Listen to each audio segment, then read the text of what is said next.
अस्सलाम वालेकुम। तो मैंने आज का अपना व्लॉग जो है सुबह की बारिश से शुरू की है। पिछले दिनों आपको पता है बहुत ज़्यादा बारिशें थी, 3-4 से बहुत ज़्यादा सख्त शदीद किस्म की बारिश थी।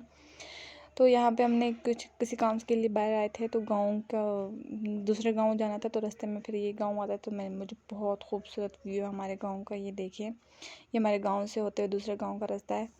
तो ये मैं थोड़ा सा कैप्चर किया, मुझे बहुत अच्छा लगा था। वेदर मूड एकदम से फ्रेश हो गया था, क्योंकि हरियाली देख के वैसे ही इंसान खुश हो जाता है। मैं तो पहले दिल नहीं कर रहा था बाहर जाने को, ठंडी ठंडी हवाएं चल रही थी और बारिश रुक चुकी थी। बाई चांस हम जैसे निकले तो बारिश भी रुक चुकी थी और हम लोग जा रहे थे ये दूसरे गाँव पे। और ये रोड से जाते ज़्यादा, क्योंकि अंदर से जो था बारिश बहुत ज़्यादा थी, तो कीचड़ कीचड़ बन गया था खेतों से ना, तो इसलिए हम रोड से बाई साइड पे जा रहे थे। तो बस ये वापसी का भी सफ़र हमने इसी तरह मैं शूट करते हुए आई थी और बहुत खूबसूरत था। और अभी मैं ऐसे ही कुछ जैसे ही हम अपने घर पहुंचे तो एकदम से तूफ़ान बारिश स्टार्ट।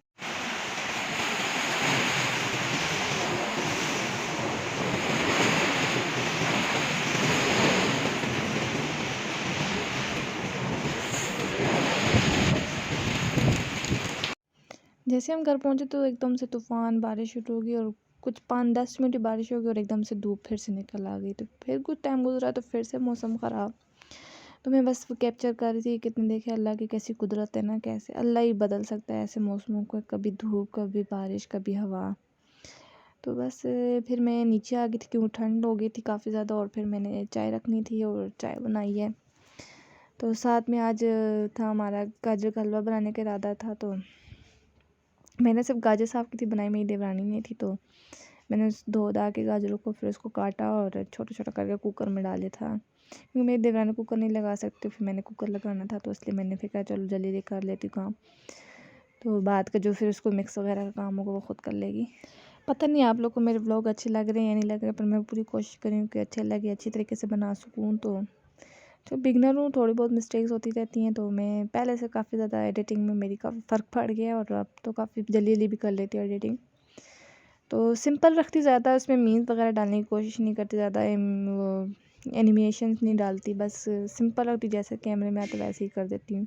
क्योंकि फिर मुझसे वो फिर इस तरह एडिटिंग नहीं होती ना ज़्यादा अच्छे से, क्योंकि मैं भी इसमें इन चीज़ में इतनी तेज़ नहीं हूँ। तो बस जितनी होती है एडिटिंग उतनी कर लेती हूँ, जितनी मुझे नेट से यूट्यूब से समझ आ जाती है, देख देख के उनसे से सीख रही हूँ। पर ठीक है, बस जितनी भी है गुजारा कर रही हूँ। तो इंशाल्लाह आहिस्ता आहिस्ता ठीक हो जाएगी, एडिटिंग भी करना कर जाऊँगी। यहाँ पे फिर मैं सब घर वालों की चाय भी बना रही थी, साथ साथ गाजरों को भी साफ़ कर रही थी, ताकि काम जल्दी जल्दी हो जाए। और लाइट का तो पता ही नहीं चलता, लाइट आज बहुत ज़्यादा जा रही थी मेरे से। इस टाइम भी मैंने जनरेटर ही लगाया था, क्योंकि मेरी काफ़ी पुरानी वीडियो, मेरे पास टाइम नहीं था एडिटिंग का। तो ये तो थी, ये 3 मार्च की वीडियो है मेरे हाथ से, आई थिंक सो। तो मेरे पास पड़ी हुई थी, मैंने कहा एडिट करूँगी, टाइम ही नहीं होता। इसके अलावा मेरे पास एक और भी वीडियो पड़ी हुई है, वो भी मैंने एडिट करनी है। तो साथ साथ बस एडिटिंग में मैं थोड़ी रह जाती, क्योंकि मेरे पास काम होते हैं, ज़ाहिर पता है घर के भी काम होते हैं, फिर अपने मसले होते हैं, अपनी चीज़ों को हल करना होता है। फिर कुछ मेरे हस्बैंड का मसला हो गया था, वो जिधर वो हुआ है उनकी पोस्टिंग, तो वहाँ पे उनसे कोई मेरे कॉन्टैक्ट नहीं हो रहा था। तो बस फिर मैं उनकी परेशानी में फिर मेरी ज़ाहिर बात है, जब आपको ज़हनी सुकून नहीं हो तो फिर आप कहीं पे भी ध्यान नहीं दे सकते। तो ये बस मेरा दिल बेचैन था उनकी तरफ से भी। ये ज़ाहिर बात है, उनकी ड्यूटी इतनी अजीब सी है, कभी कॉल ना करे तो बंदे का अजीब अजीब से वहम आए। तो मेरा भी वही सिस्टम था। तो बस उनके लिए दुआ करे कि बस जल्द से जल्द उनकी अच्छी सी जगह पोस्टिंग हो जाए, उनके लिए आसानी पैदा करे। तमाम फ़ौजी, तमाम आर्मी वालों के लिए दुआ करें, सिर्फ मेरे हस्बैंड के लिए नहीं। सबकी माँ बच्चे सबके एक जैसे ही होते, सांझे होते हैं। तो यहाँ पे मैं साथ से बात कर, चाय भी मेरी गिरते करते बच गई, शुक्र है। तो बस फिर मैंने अपनी अम्मी के लिए, आप लोग अपनी सासों की भी खिदमत किया करें, उनकी माँ जैसे दर्जा दिया करें। और ज़रूरी नहीं कि हर सास ही बुरी हो, आप बेटी बन के दिखाएंगी तो वो भी इंशाल्लाह अच्छी हो जाएंगी, आपके साथ माँ बनकर ही चलेंगी। होती है हर ऊंच नीच, हर घर में होती है, हमारी भी होती है, पर इतनी नहीं होती कि मैं कहूँ कि यार बस हमने नहीं रहना, हम साथ नहीं रह सकते। तो आप अपनी माँओं को भी देखे रहती हैं, तो उनके साथ भी लड़ती, उनके साथ भी कुछ ना कुछ कह जाती है, पर अपनी माँ को तो फिर उस तरह आप अलग नहीं कर सकती, निकालती तो नहीं है ना, दिल से नहीं निकालती हैं, उसकी बुराई तो नहीं करती ना।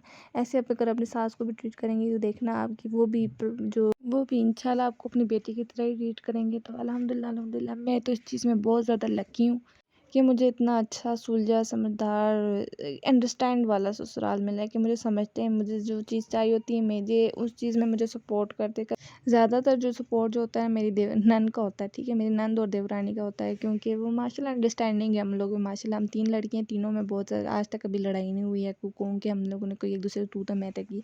2 साल हो गए मेरी शादी को। तो मेरी नंद की कोई बहन भी नहीं है, वो इकलौती हैं, तो फिर भी माशाल्लाह उन्होंने हमें बहनों की तरह ट्रीट किया। अगर हम उनसे वो हमें बताती यार ऐसे करो। अब जब मैं वीडियो व्लॉग बना रही थी तो मुझे कह रही थी कि डब मत करो आवाज़ को ना, मतलब अपनी ओरिजिनल आवाज़ में ही इसको करो। तो फिर बंदा खुश होता है ना कि यार देखो कोई अप्रिशिएट कर रहा है, कोई आपकी चीज़ को बेहतर बनाने की कोशिश कर रहा है। तो मैंने फिर वहाँ से कॉन्फिडेंस लिया, मैं कहा अगर इनको अच्छी लग रही तो फिर सबको अच्छी लगेगी ना मेरी आवाज़। तो फिर मैंने अपनी आवाज़ में ही अपनी वॉइस ओवर करना शुरू कर दी। पहले मैं डब कर देती थी अपनी वॉइस को। पहले अगर आपने शुरू की, मैंने 2-3 वीडियो देखी हैं। तो जब आपके अपने आपके साथ हो तो आपको फिर किसी चीज़ का डर नहीं रहता, किसी चीज़ की आपको नेगेटिविटी भी आपको उस तरह नहीं अफेक्ट कर सकती। तो अल्हम्दुलिल्लाह मैं इन चीज़ों में बहुत ज़्यादा लकी हूँ कि मुझे एक अच्छा फैमिली सपोर्ट मिल रहा है। तो बस यही छोटी-छोटी खुशियाँ होती हैं। आप नाराज़गियों में वक़्त ज़ाया करने का वो कोई ख़ास वजह नहीं बनती, जिसका पता नहीं कब कौन कहाँ चला जाए, कहाँ रह जाए। तो बस जेहतु साथ है, खुश रहो, आबाद रहो। जब आप खुद दूसरों के लिए अच्छा सोचोगे ना तो देखना आप लोग के साथ भी अच्छा होगा कभी। तो आज का मेरा मैसेज था बी पॉजिटिव, खुद भी पॉजिटिव रहो, पॉजिटिव फैलाओ। तो अगर आपको नेगेटिविटी आ भी रही है तो आप अपनी कुछ ऐसी हैबिट्स अपना लो कि जिससे आप उस चीज़ से दूर हो जाए, ज़्यादा ओवर थिंकिंग ना कर सको। नमाज़ पढ़े, कुरान पाक पढ़े, अपने आप को बिज़ी रखें।